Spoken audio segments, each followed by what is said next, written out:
Ladies and gentlemen, my name is Captain Robertson and welcome to another channel update video, this time for December 2020. And well, what can I say?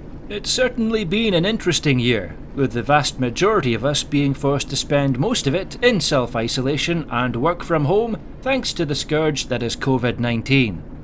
Thankfully, it hasn't all been doom and gloom, as some of the extra free time at the beginning of the year has given me the opportunity to finish and release a few spacecraft for my followers that play Space Engineers to mess around with in-game, namely the new Star Cruisers as well as a few smaller vessels that I released as a bonus both on Steam and Mod.io. This year has also seen several other games, such as Empyrion Galactic Survival and Stormworks Build and Rescue, announce that they are out of early access, and as promised, the devs have been busy improving the games since launch, both with bug fixes and free additional content that improves the core gameplay. This, as you may expect, has me cautiously optimistic as we move into 2021. As many of you have probably seen by now, Cyberpunk 2077 released earlier this month, and it's certainly been met with some mixed reviews, with some praising the game's story, abundance of side missions, and impressive visuals, while others have quite rightfully slammed it for the sheer amount of visual glitches and immersion-breaking bugs, such as cars flying into the sky, characters glitching through objects, and the infamous T-pose caused by characters momentarily losing their skeletal animation. Thankfully, as I mentioned in my previous video, I haven't actually bought this game yet and will probably get it in another 6 months to a year down the line when it's a little more reasonably priced and the majority of the bugs have been squashed. By that point, I should also have my new computer too, and a better internet connection. For anyone that hasn't bought this game yet, my best advice for them would be to wait until it's a little more polished, especially if you're a console gamer, as apparently the issues I've mentioned earlier are a lot worse for the console crowd than they are for PC.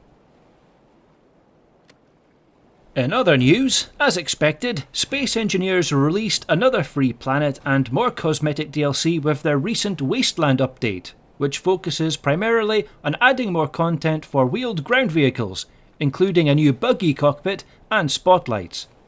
I've given this cosmetic DLC a miss this time around, as it's not really something that grabs my attention or adds that much to my own experience with Space Engineers. But saying that, I might purchase it at a later point in the future if I ever do find myself coming back to this one in any significant capacity. As I mentioned earlier, Stormworks Build and Rescue has received some updates recently with some improvements to performance, better compression to the save files, spreadable vehicle fires, and most noticeably AI ships that you can encounter while travelling around the world of Stormworks. They've also released a roadmap of the features that they plan on implementing into the game during 2021, which you can find on their Steam page. This includes a rough timescale as to when they plan to add things like modular engines, nuclear power, natural disasters, and the weapons DLC. Now, rather than go into depth about it in this video, what I'll do is I'll provide you all with a link to MrNJersey's YouTube channel, where he covers this and many other topics regarding the future of Stormworks in particular detail. So feel free to check out his channel, especially if you're interested in learning more about where this incredible game is headed in the year to come. While I'm on the topic of Stormworks, as many of you may have seen from my post on my YouTube channel, I'm currently working on a small part-time project of bringing a Pegasus class hydrofoil into the world of Stormworks. Now, this started about a month ago when one of my followers spotted a conversation I had with one of my viewers in the comment section of my last update video, where I explained to someone that the Roanoke and Pegasus were the actual names of real-life Navy vessels. Yeah, it turns out that the original poster just thought they were fictional ships from the Star Trek universe that they were a big fan of. Anyway, later on it was mentioned that the Andromeda hydrofoil from my original Stormworks video was actually their favourite ship in the game, but sadly it broke after the water jet patch and was abandoned by the original author, which was a shame because apparently it reminded them of the PHM Pegasus hydrofoil, the USS Aquila, that their late father served on in the early 1980s, and that the conversation between myself and the viewer made them think of how cool it would be if someone could actually make the Pegasus hydrofoil in the game. Well, normally I don't do requests, but let's just say that their suggestion got me thinking. More so since I'm actually familiar to some degree with PHM Pegasus. And no, I'm not talking about my experience playing the Commodore 64 game of that same name. What it was is that myself and a few colleagues made a start on creating a PHM Pegasus for VBS1, which was back in the mid-2000s, but eventually dropped it in preference for more aircraft and ground vehicles. But we had gathered a fair bit of intelligence on it before it was shelved. So just over 3 weeks ago, I gathered some of my old data, as well as reviewing some new material I found online, and I made a start at recreating the Pegasus in Stormworks. Now, progress has been slow, but it's been steady, and I'm pleased with what I've managed so far.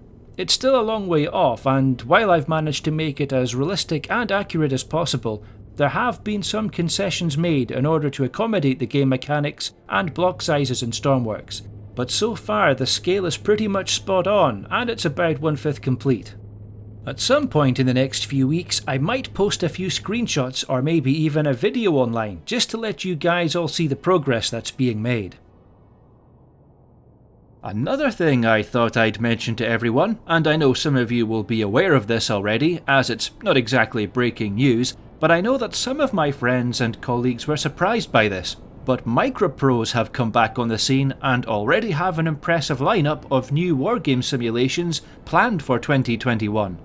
For those of you who don't know who MicroProse are, they are a video game publisher and developer that was originally founded by Bill Steely and Sid Meier in 1982, and developed and published a lot of the best games that many of us grew up with during the 80s and 90s. In fact, one of the first simulations I ever played was a game called Spitfire Race by MicroProse, back when I was about 5 or 6 years old. They've also released some timeless classics such as F-15 Strike Eagle, Gunship, Falcon, Civilization, Project Stealth Fighter, Carrier Command, and the original XCOM series. One of the new games they've got planned for next year includes Carrier Command 2, which looks like a direct sequel to the 1988 original, rather than a remake like the one released by Bohemia Interactive back in 2012, which was something of a disappointment to be honest. Another one that looks interesting is a game called Sea Power, which looks very much like a spiritual successor to Jane's Fleet Command, and, as you would expect, it features contemporary 3D graphics, theatre-scale dynamic campaigns, and over 50 original ships and 30 aircraft. And because Sea Power is being made by the same designer that brought you Cold Waters, you'd know that the realism and attention to detail is going to be absolutely incredible, so it's definitely one to look out for.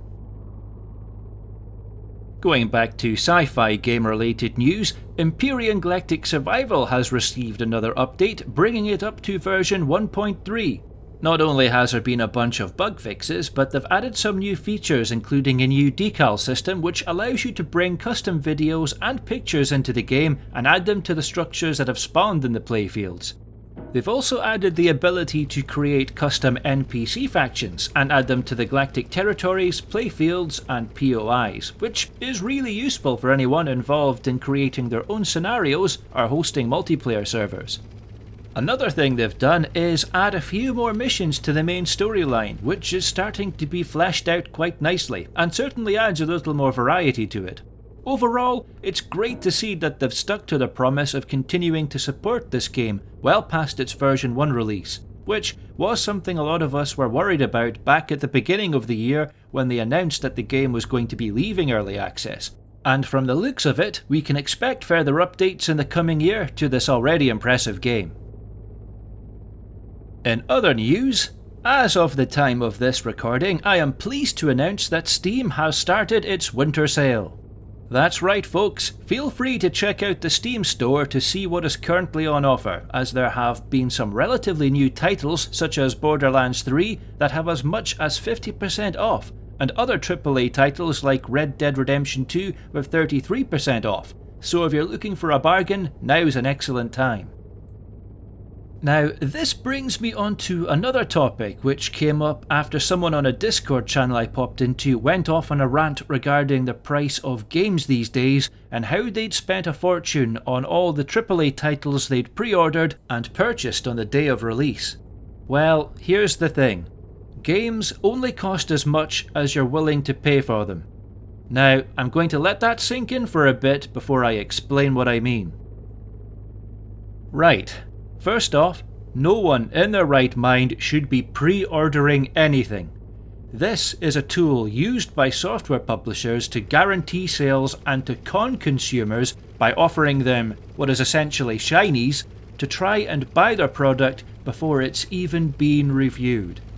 My late colleague John was a huge proponent against pre-ordering, and with good reason. It's an underhanded practice that, to be honest, I'm still surprised that people are falling for, especially nowadays. And given how limited the refund period is on platforms like Steam, sometimes by the time you realise the game you've bought is crap, it's too late. You can't refund it anymore because your time period has expired. Yeah, as my old friend Thomas, who is originally from Poland, quite aptly put it, it's like buying a cat in a bag. And as we've all seen from the horrendously buggy messes that most initial releases these days turn out to be, it's really not worth it. Especially if after 6 to 12 months time you can get the very same game for between 25 to 50% off and in a much more playable state. Unfortunately, there still seems to be a mindset with some people that they just have to buy a game as soon as it comes out, and they will pay £50 or $65 for it, when instead you could just bide your time, wait for the reviews to come in, the inevitable patches that fix all the bugs, and only pay £30 or $40 for it instead. The important thing you have to remember is that as consumers, if something is overpriced, then not only do you have the right to shop around, but you also have the right to just not buy it. The only reason why games are so expensive is because the publishers know that they can get away with charging those sorts of prices, and that many people out there with more money than common sense will still buy their games.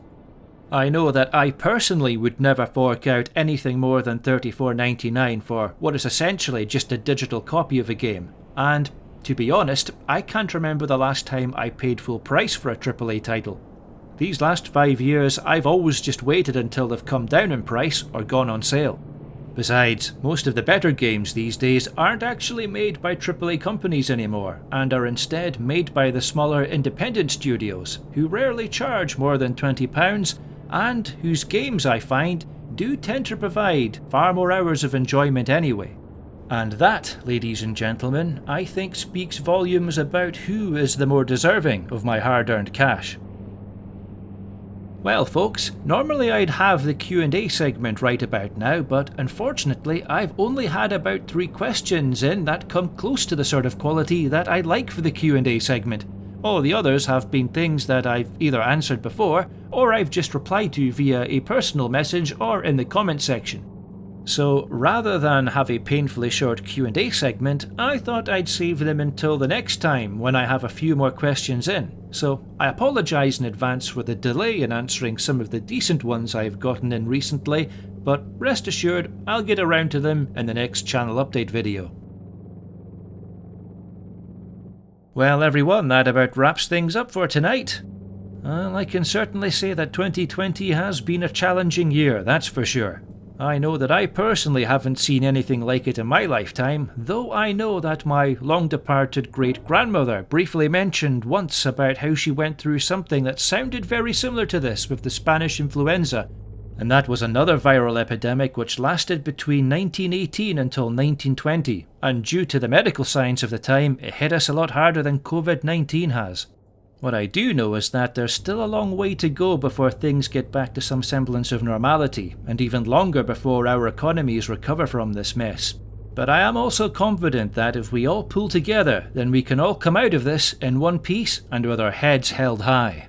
Hey, just think of the stories we can tell our own great-grandkids. Anyway, in closing, I would just like to thank all my amazing subscribers, followers and viewers, and wish you all a very Merry Christmas and a Happy New Year. And I hope you and your loved ones manage to stay safe over this festive season, and I look forward to seeing you all in 2021. Until then, ladies and gentlemen, this is Robertson, signing off.